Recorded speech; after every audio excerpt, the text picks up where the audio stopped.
안녕하세요. 오늘은 기도와 일상 6번째, 다시 우리가 6가지 일상에 붙이는 몸기도 돌아와서 5번째 시간, 오늘은 식사 그리고 공동 식사 기도 이런 제목입니다.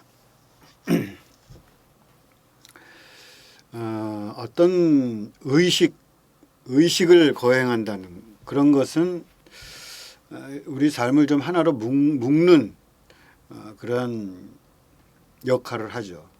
우리가 무슨 함께 예배 드린다든가 무슨 성찬식을 같이 한다든가 함께 그렇게 주님의 살과 피를 나누면서 이런 공동으로 하는 의식을 통해서 관계가 깊어지게 됩니다. 또 그 의식을 통해서 약간 심층적이랄까 깊이 있는 만남, 그냥 피상적으로 그냥 1차적인 만남이 아니라 약간 삶의 거리를 두는 그런 의식을 통해서 우리가 좀 몸과 마음도 가다듬고 또 예의도 좀 갖추고 새롭게 각성할 수 있도록 거리도 좀 그냥 막 살다가 거리를 좀 두고 함께 하는 사람들과 더불어서 그러면서 좀 더 다른 차원의 친밀한 영적 관계를 만들어 갑니다. 그래서 의식을 함께하는 사람들은 어떤 하나의 가족이 되는 거죠. 근데 우리 보통 우리가 가족들은 굉장히 친밀하고 일차적이기 때문에 약간 그 거리를 두는 의식을 갖는다 하는 것이 상당히 필요할 수도 있겠다. 그런 생각을 해봅니다. 그래서 실제로 상당한 유익을 어떤 가족의 공동 의식을 행함으로써 그렇게 가질 수가 있습니다. 예전에 뭐 제사 같은 거 지내는 것도 마찬가지죠. 그게 이제 너무 지나치게 그 의식에 사람들을 매면 안 되지만 그 의식이라는 것은 그 공동체성에 상당히 중요한 작용을 합니다. 가족 예배를 통해서 아니면 뭐 함께 드리는 공동 기도를 통해서 거룩한 마음도 공유하고 그런 어떤 거룩한 일을 같이 또 수행도 할 수 있고 그래서 그냥 무조건 가까운 관계 그것을 넘어서 좀 격조가 있는 관계로 가족이 그 친밀함과 격조 이것을 동시에 가질 수 있다. 이런 생각을 한번 해봅니다.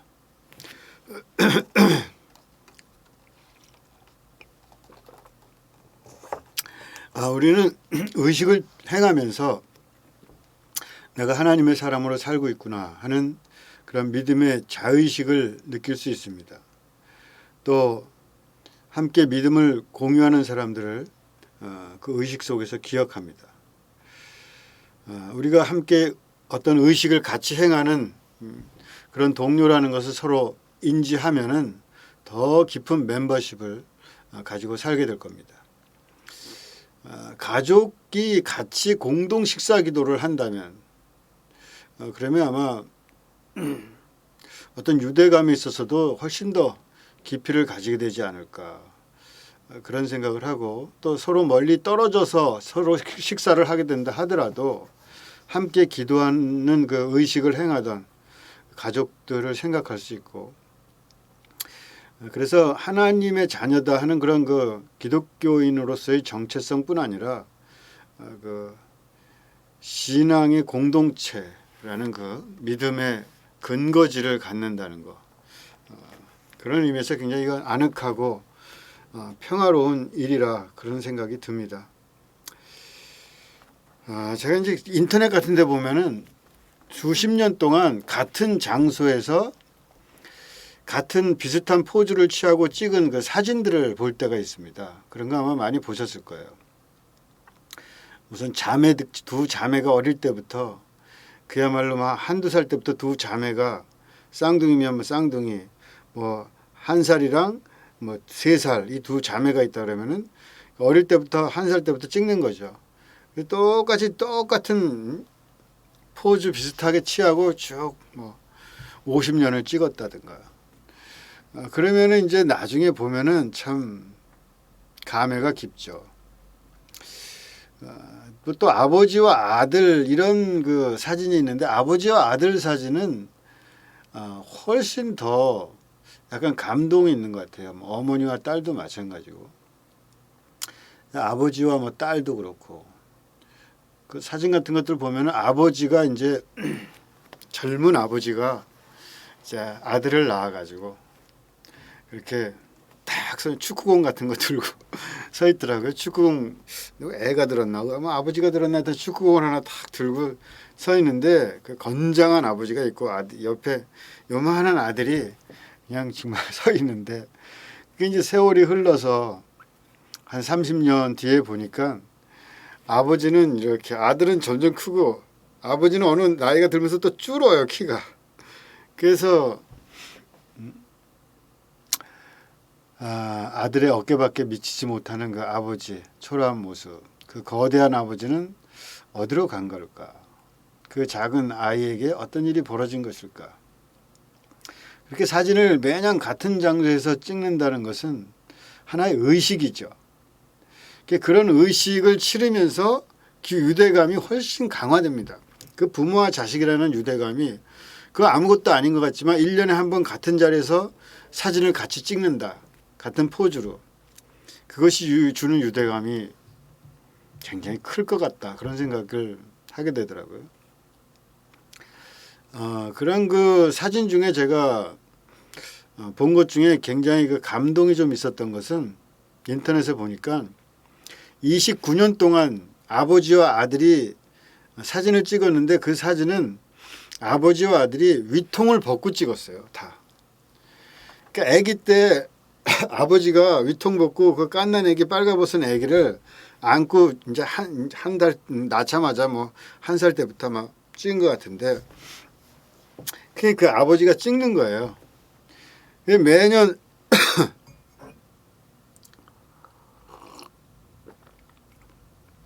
매년 찍었는데 29년 동안 찍었다 그래. 아들이 30살이 됐는데 뭐 때로는 뭐 이렇게 비슷하게 포즈는 다 비슷한데 뭐 한 번은 또 아버지가 또 아들을 이렇게 또 감싸기도 하고 아버지를 또 이렇게 아들이 감싸기도 하고 다 위통을 벗고 이렇게 둘이 찍었더라고요. 계속. 근데 이제 오랫동안 쳐다보게 되더라고요. 남자가 이렇게 남자들끼리 위통 까고 이렇게 뭐 포즈를 취한다는 게 살과 살이 닿고 이러는 것이 쉽지 않잖아요. 뭐 별로 기분도 안 좋을 것 같고. 근데 이제 보니까 그 아들이 자라나가지고 어른이 됐어요. 그리고 아기를 하나 낳았어요. 아들을 또 하나 낳았어요. 맨 마지막 사진은 아들이 아들을 안고 있더라고요. 그러니까 그 아버지가 맨 처음에 그 아들을 안고 있던 그 비슷한 포즈로 그 자기가 낳은 아들이 또 아들을 안고 그 옆에 이제 할아버지가 됐죠. 그런 사진, 그렇게 셋이 찍은 사진이. 근데 약간 정말 감동이 있더라고요. 어떤 의식을 행한다는 것은 단순한 유대를 넘어서는 삶의 깊이로 인도하기도 합니다.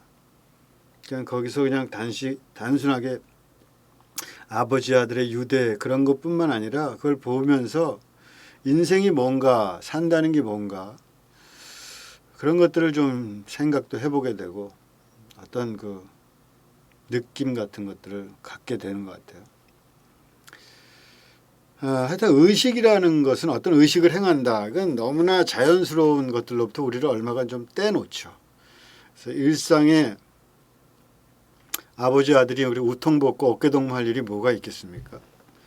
그러나 매년 그런 사진을 찍는 의식을 통해서 하루하루 한 해가 얼마나 기적 같은지 알게 되는 거죠. 저는 어릴 때 가족 예배 같은 것을 드리지 않았습니다. 그래서 이제 가족 예배도 하는 것이 이제 습관이 안 돼 있어요.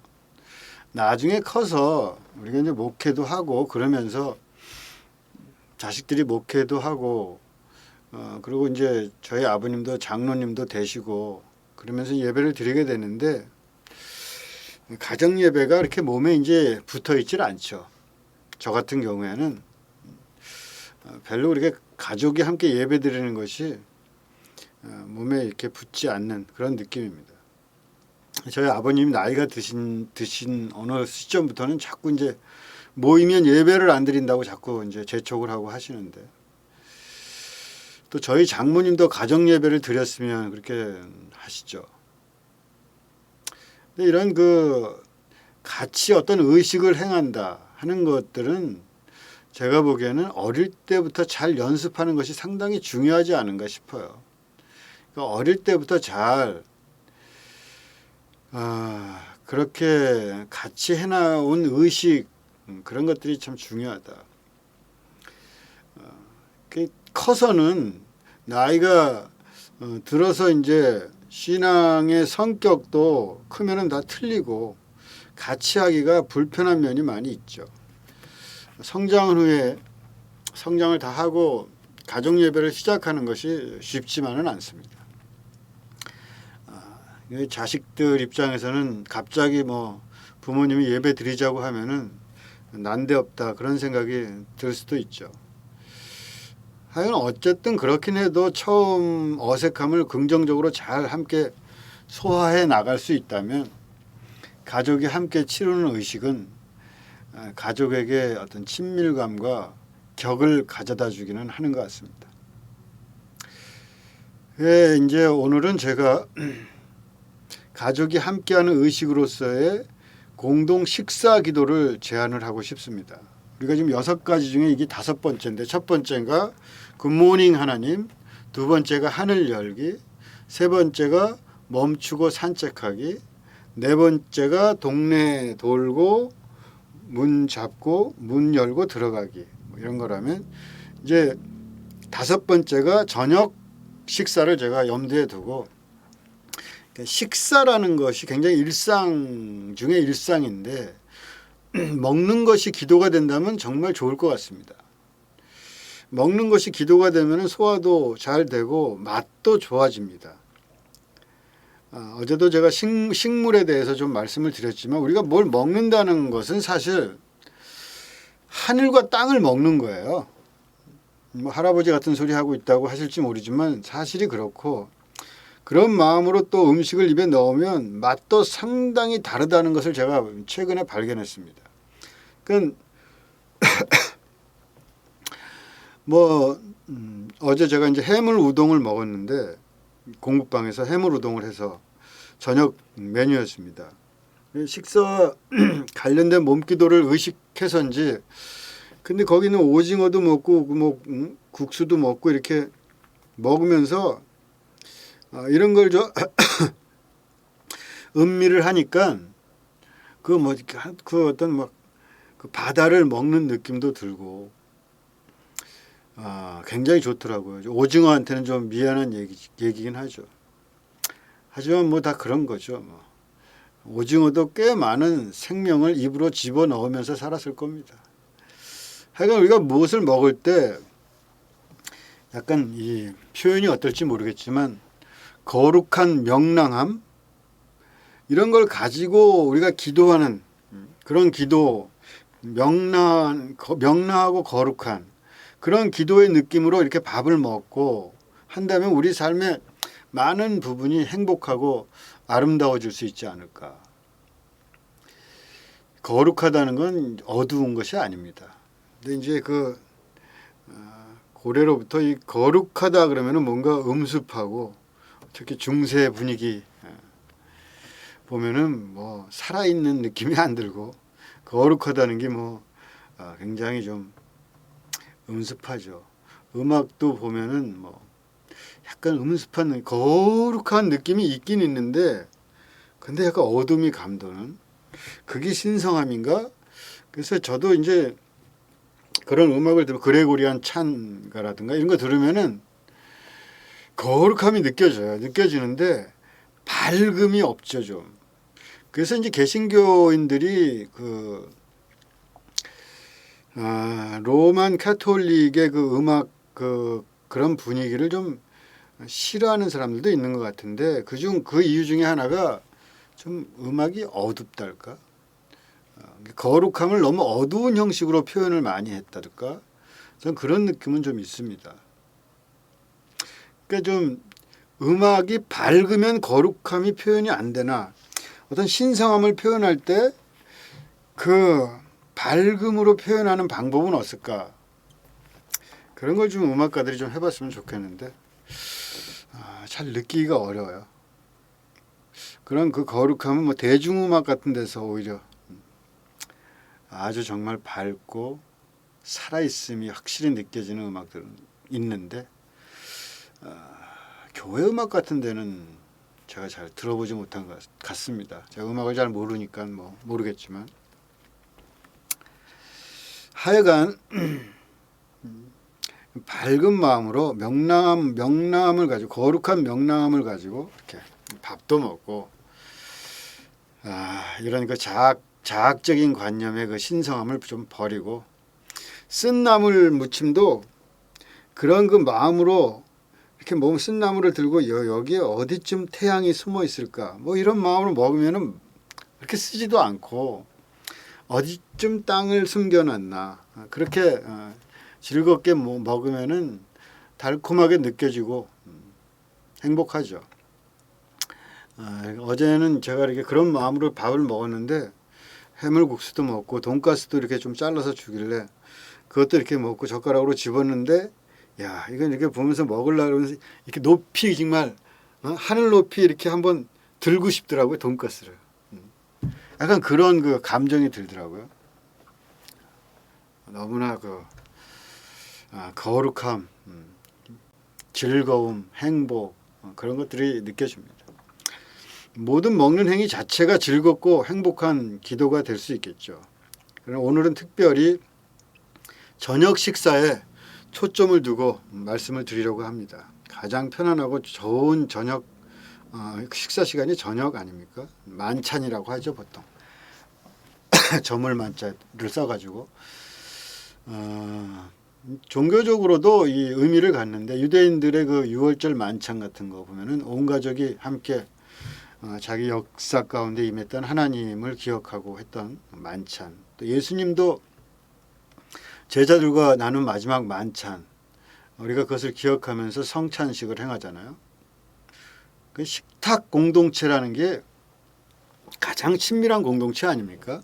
낯선 사람도 같이 두세 번 밥 먹으면은 친구가 되는 거죠. 같이 입 벌리고 밥 먹고 그러면서 같이 먹는다는 것이 굉장히 친밀하게 이렇게 느껴지잖아요.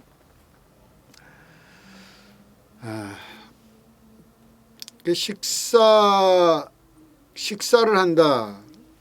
가족이 함께 식사를 한다. 그런 것들이 굉장히 중요하다는 거죠. 아이들이 크면은 식구들이 함께 저녁 식사하기가 힘들어집니다. 딴 어른도 마찬가지지만 요즘. 그러나 식사 시간을 함께하는 것은 온 가족이 하나가 되는 가장 좋은 방법 중에 하나가 아닐까 싶습니다. 같이 즐겁게 식사만 할 수 있는 가족이 된다면 괜찮은 거죠. 그만하면. 아이들이 뭐 하루 동안 일어난 일도 이야기하고 부부가 여러 가지 이야기를 식탁에서 나누기도 하고 식사하고 같이 식사 끝난 다음에 디저트도 좀 하고 그렇게 그 저녁을 아름답게 만드는 그러한 가정 저는 그게 참 생각해 보면 좋지 않은가 싶거든요. 그렇게 하면서 서로 사랑하고 이해하는 폭도 넓어지고 매일 가족들이 저녁 만찬에 함께 할 수 없다면은 그럼 뭔가 일주일에 뭐 한 두 번이라도 한두 번 두세 번이라도 그렇게 그 저녁 식사하는 어떤 룰을 갖자. 그 룰이 사람을 너무 규정하는 것이 되면 안 되지만 그러나 서로 그 룰에 동의를 하고 그 같이 그 저녁을 나누면서 즐겁게 너무 막 억압하면 즐거워질 수가 없으니까 그걸 잘 하여튼 만들어 가면은 좋지 않을까. 그래서 요즘 뭐 애들 보면 그건 쉬운 일이 아니죠. 뭐 다 학원 가고 밤늦게 와서 혼자 뭐 밥 먹고 정말 이게 인간이 사는 사회가 맞나 싶을 정도로. 그래서 그걸 잘 만들어가는 게 참 중요한 것 같아요. 그러니까 젊은 부부들은 아직 아이가 어릴 때 함께 저녁 식사를 즐겁고 아름답게 나누는 전통 같은 거를 처음부터 잘 세우는 거, 그게 중요해요. 근데 젊을 때 그게 뭐 사느라 바빠가지고 어렵죠. 나이가 들어서 나중에 후회를 하는 거죠. 그러니까 아이 때부터 아름답게 의식을 행하는 그거를 갖다 잘 키워나가면은 굉장히 좋은데, 젊은 날에 하여튼 그걸 해야 돼요. 결혼하고부터 같이 기도하기도 하고, 결혼 첫날부터 같이 기도도 좀 하고, 쉽지 않지만 그 어색함을 이기고 그게 몸에 젖도록 이렇게 해 나가면은 저는 행복을 얻을 수 있을 거라고 생각합니다. 하여간 식사 기도는 음식이라는 것이 하나님의 선물이라는 것을 깨닫게 하고, 어릴 때부터 함께 기도한다는 것이 습관이 되게 하는 것은 신앙교육에 있어서 중요합니다. 근데 이제 자녀들이 크면은 저도 그렇고 아버지나 어머니의 그 긴 기도라든가 혹은 뭐 어색함이라든가 또 기도 자꾸 시키고 하는 그 부담감, 이런 것들로 인해서 식사 기도를 달가워하지 않는 경우가 많습니다. 그래서 저는 식사를 위한 공동의 기도문을 갖자, 이런 주장을 하고 싶습니다. 뭐 함께 손을 잡고 기도해도 좋고, 언제나 뭐 같은 기도를 밥 먹을 때마다 반복할 필요는 없죠. 뭐 때로 중요한 일이 있을 때는 그런 주제를 놓고 기도할 수도 있습니다. 그러나 이 주기도문 우리 외우는 것처럼 밥 먹을 때 함께 공유하는 기도를 가지는 것은 굉장히 유익하다, 저는 그렇게 생각합니다. 그런 공동의 식사 기도는 가족의 근원과 정체감을 일깨우죠. 가족이 삥 둘러앉아서 손을 잡고, 뭐 손을 꼭 잡아야 되는 건 아니지만 잡으면 좀 더 유대감이 있을 테니까 그게 가능하고 자연스럽게 느낄 분위기 그 정도가 된다면 손을 잡고, 아니면 그냥 하더라도 공동의 식사 기도는 계속 이렇게 이어져 갈 수 있는, 구전돼 갈 수 있는 그런 것이고, 부모와 함께 이렇게 기도를 이렇게 하던 아이가 언젠가는 또 자기 자녀와 함께 식탁에 앉아서 같은 기도를 드리게 될 것입니다. 이것은 가계의 깊은 결속을 느끼게 만듭니다. 그러니까 조상들의 힘이 식구들에게 미치고 대를 잇는 신앙의 신비에 참여하게 되는 거죠. 특히 이제 멀리 떨어져 있을 때 식사 기도를 하면서 아마도 어디선가 내 가족들도 기도를 드리고 있겠지, 그러면서 그리워할 것입니다. 가족이 드릴 공동의 식사 기도문을 한번 작성해 보시기 바랍니다. 너무 길지 않은 좋은 기도문을 만들어 보십시오. 제가 식사 기도문을 하나 만들어서 이렇게 우리 주보에도 싣고 같이 우리 교회 공동 식사 기도문으로 이렇게 외워서 쓰자 하고 만들었는데, 이대로 뭐 식사 기도문을 쓰셔도 좋을 듯합니다. 제가 한번 보여드리도록 하겠습니다. 공동 식사 기도, 제가 한번 읽어보죠. 우리의 평화이신 주님, 저희들에게 필요한 양식을 주셔서 감사합니다. 둘러앉은 식탁 위에 화목이 가득하게 하시고 사랑과 기쁨이 저희 가운데 흐르게 하옵소서. 음식을 대하며 기도하는 모두에게 하늘의 복을 내려 주옵소서.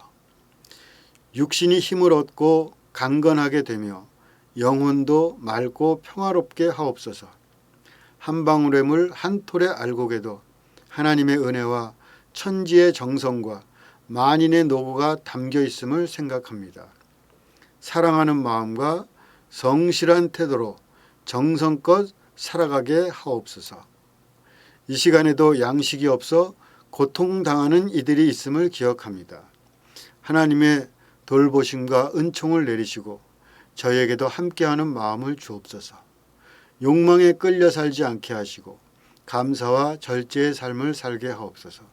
이 음식처럼 다른 이에게 기쁨과 생명이 되게 하옵소서.